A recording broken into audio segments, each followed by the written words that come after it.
नमस्कार, VN news देख रहे हैं आप। मैं हूं आपके साथ विपुल पांडे। वक्त हो चुका है प्रणाम देवभूमि का।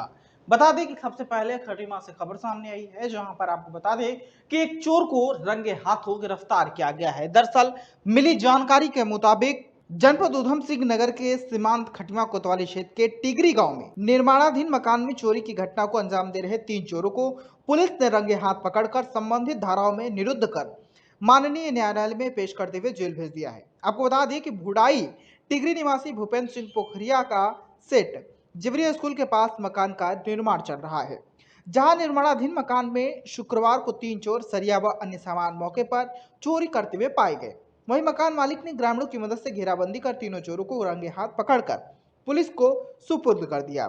साथ ही चोरों के पास से सरिया व वाइब्रेट मशीन बरामद हुई है। वहीं खटीमा कोतवाली पुलिस ने मकान मालिक की तहरीर पर खटीमा इस्लाम नगर निवासी रिहान अरबाज एवं अफसर अली के खिलाफ चोरी का मुकदमा दर्ज कर उन्हें न्यायिक अभिरक्षा में न्यायालय में पेश करते हुए जेल भेज दिया। इस मामले में खटीमा पुलिस उप निरीक्षक होशियार सिंह ने बताया कि भुड़ाई टिगरी निवासी भूपेंद्र सिंह पोखरिया की तहरीर पर चोरी की घटना में मुकदमा पंजीकृत कर 3 आरोपियों को चोरी के सामान सहित गिरफ्तार कर न्यायिक हिरासत में भेज दिया गया है। दिनांक 5 अगस्त 2022 को भूपेंद्र सिंह पोखरिया बुरई टिगरी निवासी है, इनके द्वारा 3 अभियुक्तों को इनके निर्माणाधीन मकान में चोरी करते हुए, जिसमें रिंग है, लोहे के रिंग और वाइब्रेट मशीन को पकड़ा गया था, जिनके द्वारा इस संबंध में थाना में मुकदमा पंजीकृत किया गया। मुकदमा पंजीकरण के द्वारा अभियुक्तों को न्यायिक परीक्षा में भिजवा दिया गया।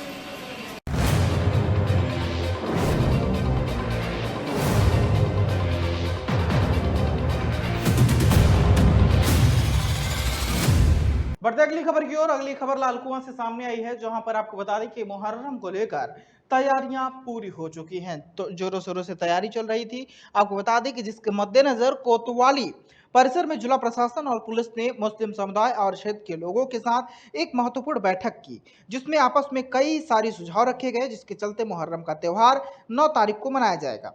इसी के मद्देनजर सभी लोगों से प्रशासन ने निवेदन किया है कि मुहर्रम का त्यौहार शांतिपूर्ण तरीके से मनाएं, जिसके चलते कोई भी दिक्कत आपस में किसी को ना हो। बैठक में जिला प्रशासन और पुलिस के साथ विद्युत विभाग, जल विभाग और कई सारे विभाग मौजूद नजर आए। जहां से मुहर्रम निकलना है, जहां तक जाएगा वहां तक की व्यवस्था प्रशासन ही संभालेगा। 9 तारीख को मुहर्रम का त्यौहार मनाया जाना है, उसी को लेकर यहाँ एक शांति कमेटी की मीटिंग आयोजित की गई थी, जिसमें जो शासन प्रशासन से प्राप्त निर्देश हैं उनको लोगों से बताया गया है और लोगों से अपील की गई है शांतिपूर्ण तरीके से अपना त्यौहार को मनाएं। जो यहाँ पे लाइन है, बिजली की लाइन है, उनसे थोड़ा ताजिए छोटे रखें और शांतिपूर्ण तरीके से अपना इस त्यौहार को मनाएं। हाँ, त्यौहार की संवेदनशीलता के मद्देनजर रखते हुए अतिरिक्त फोर्स की भी डिमांड की गई है। 9 तारीख को मुहर्रम का त्यौहार आयोजित किया जाना है। उसके शांतिपूर्वक एवं सौहार्दपूर्ण सफल आयोजन के लिए यहाँ पर एक अमन कमेटी की बैठक आयोजित की गई थी। उसमें सभी विभाग यहाँ पर उपस्थित थे। मुख्यतः अपना जल संस्थान, विद्युत विभाग, पुलिस विभाग, राजस्व विभाग और रेलवे से भी यहाँ लोग उपस्थित थे। मुख्यतः उनको निर्देशित किया गया है कि जो ताजिए की ऊंचाई हो उसको वो सीमित रखें, ताकि कहीं पर भी वो बिजली के तारों में या कहीं भी भिड़े ना। और दूसरा, किसी भी तरीके का ऐसा कोई प्रदर्शन ना हो जिससे कि यातायात व्यवस्था बाधित हो। इन बिंदुओं को लेकर उनको निर्देशित कर दिया गया।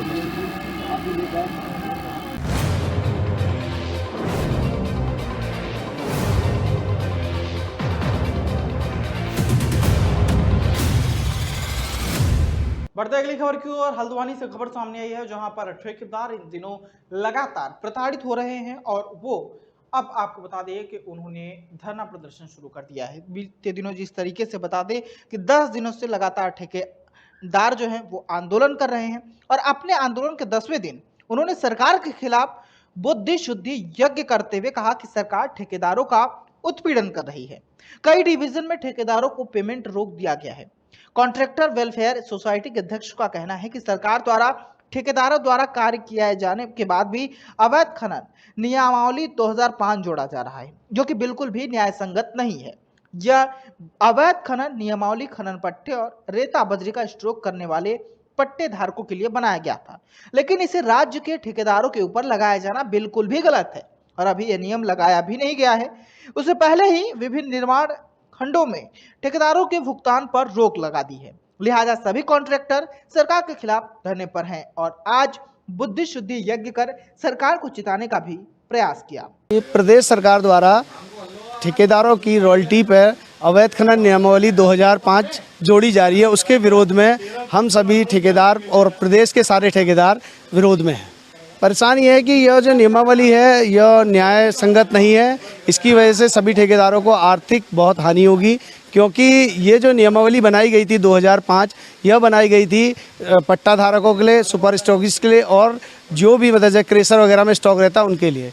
और इस नियमावली को ठेकेदारों की एक रॉयल्टी से जोड़ा जा रहा है, जो कि न्याय संगत नहीं है। आज हम लोगों ने शुद्धि बुद्धि यज्ञ किया है, जिससे सरकार को थोड़ा सा ठेकेदारों के प्रति अच्छी सोच आए। अभी यह जो वार्ता चल रही है सचिव लेवल पे चल रही है और हमारे काफ़ी खंडों में जो खंड अधिकारी हैं और जो लेखा अधिकारी हैं उन लोगों ने हमारे ठेकेदारों की पेमेंटें रोक दी हैं, जबकि अभी तक किसी भी डिवीज़न में या किसी खंड पे कोई आदेश नहीं आया है और पूर्वत पेमेंटें होनी चाहिए किंतु नहीं हो रही हैं। इसका हम लोग विरोध कर रहे हैं। सरकार से हम लोग ये चाहते हैं कि जो अवैध खनन नियमावली है इसको हटाया जाए और जो हमारे प्रदेश में की नदियों में हल्द्वानी गौला का सबसे अधिक मूल्य है रॉयल्टी का 8.5 रुपया मैदानी क्षेत्र में और पर्वतीय क्षेत्र में 4.25 रुपया है। तो सरकार से हम यह चाहते हैं कि इस मूल्य को निर्धारित कर 5 रुपये किया जाए और हम ठेकेदार लोग जो भी रॉयल्टी प्रपत्र नहीं जमा कर पाते हैं तो 5 रुपये प्रति कुंटल के हिसाब से हमसे वसूला जाए। अगर सरकारी काम नहीं करते तो फिर आप लोग क्या करेंगे? तो पूरे प्रदेश में अभी जितने भी हम ठेके के लिए टेंडर वगैरह लगे उसका पूर्ण विरोध है, तालाबंदी चल रही है और सांकेतिक जिस तरीके से भी सरकार को चिताया जा सकता कर रहे हैं। आगे अब हम लोग एक सम्मेलन कर रहे हैं, उस सम्मेलन के बाद हम सभी ठेकेदार लोग सभी डिवीज़नों से और सभी शहर वालों से यह बोलेंगे कि अपने अपने विधायकों का घेराव करें, मंत्रियों का घेराव करें, जिससे कि हमारी जो ये डिमांड है वह मुख्यमंत्री तक का जाए। हम लोगों का आज जो है 10वां दिन है जो हम लोगों का यहाँ पर वो चल रहा है, धरना चल रहा है। 10वें दिन आज में गया हुआ है और हम लोगों ने आज जो है यहाँ पे जो है हवन वगैरह का कार्यक्रम रखा था, ताकि हमारे जो हमारे प्रदेश के मुख्यमंत्री हैं या हमारे मंत्रीगण जो भी विधायकगण हैं तो उन लोगों को थोड़ा सा हम लोगों की समस्याएं के बारे में आगे अवगत कराया जाए और उनको थोड़ा ऊपर भगवान की उसमें भगवान से ये निवेदन किया कि इनको थोड़ा अच्छी वो सद्बुद्धि दे, ताकि जिससे कि हमारी ये समस्याएं जो हैं, जो हमारी मेन समस्या वर्तमान में जो है वो रॉयल्टी से संबंधित है, वो रॉयल्टी की समस्या का निराकरण इनको अतिशीघ्र हमारा करना है। इसीलिए हमने यहाँ पर जो है यज्ञ किया हुआ है। समस्त ठेकेदार जितने भी ठेकेदार हमारे हैं तो भाई हैं, उन लोगों ने हम यहाँ पर यज्ञ किया और इस यज्ञ के उपरांत भी अगर सरकार के द्वारा कहीं कोई आगे कोई हम लोगों के हित में नहीं सोचा जाता है तो हम लोगों को आगे की कार्रवाइयाँ करनी पड़ेंगी, मजबूर होना पड़ेगा हम लोगों को। सरकार हम लोगों को मजबूर करेगी तो हमें मजबूर होना पड़ेगा। 10 दिन से हम लोग यहाँ पर हड़ताल पे है और हम लोगों ने तालाबंदी भी की और मतलब साधारण रूप में हम लोग बैठे हुए हैं। हमने कोई गलत यहाँ पर कहीं कोई चीज़ नहीं की है। हाँ, घनश्याम तिवारी, अध्यक्ष ठेकेदार संघ हल्द्वानी का।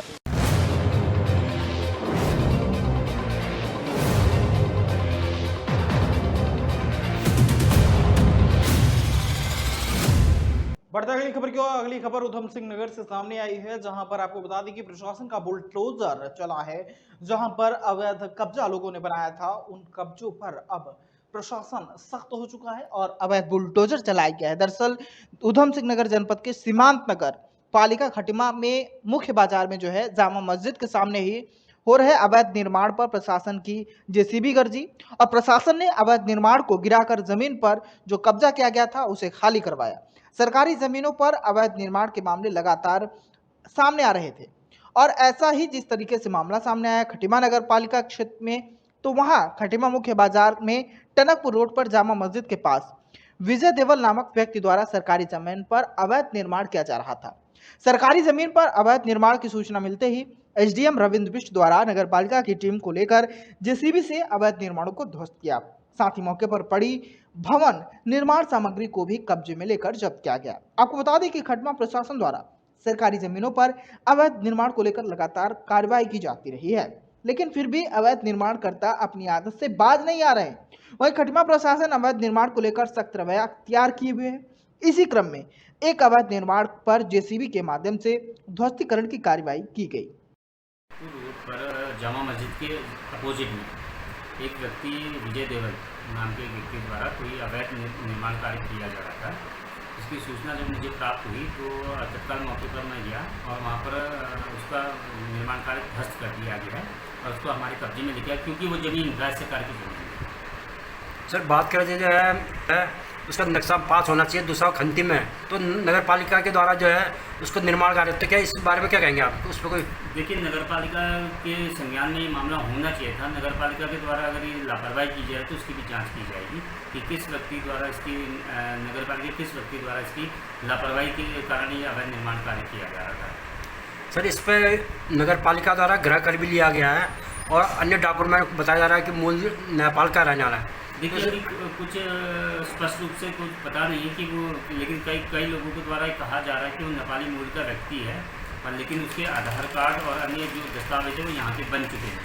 तो ये जांच का विषय है, इसमें जांच की जाएगी, उसके मूल जो पत्रावली हैं वो तलब की जाएंगी, उसका जो खता खतौनी है मूल वो तलब किया जाएगा, उससे स्पष्ट होगा कि उसका मूल निवास कहाँ है। सर दूसरी बात करें जो आपके द्वारा अतिक्रमण किया गया हटाया गया है तो उसमें कितना क्षेत्र जो खंती वाला क्षेत्र है वो? देखिए पूरा क्षेत्र जो है खंती के अंदर आता है। पूरी जब हम उस दुकान से आगे को पूरा जाएं तो ये पूरा खंती में है, लेकिन क्योंकि पूर्व में उसमें निर्माण कार्य हो चुका है तो जब भी माननीय न्यायालय से इसमें आदेश होगा तो उसमें खंती से अतिक्रमण को हटाया जाएगा। लेकिन क्योंकि इसमें यहाँ पर इसके द्वारा ये पुराना मकान जो है दुकान जो ध्वस्त किया गया था, नवनिर्माण कार्य किया जा रहा था, इसके नवनिर्माण कार्य को हमने ध्वस्त कर दिया। सर यदि इसमें कोई अधिकारी नगर पालिका या अन्य अधिकारी को आपके द्वारा जांच के बाद दोषी कार्रवाई होगी इसमें? डेफिनेटली इसमें जो भी दोषी पाया जाए उसके खिलाफ कार्रवाई की। इस वक्त की खबरों में फिलहाल इतना ही। देश दुनिया की तमाम खबरों के लिए देखते रहिए वीएन न्यूज। दीजिए इजाजत, नमस्कार।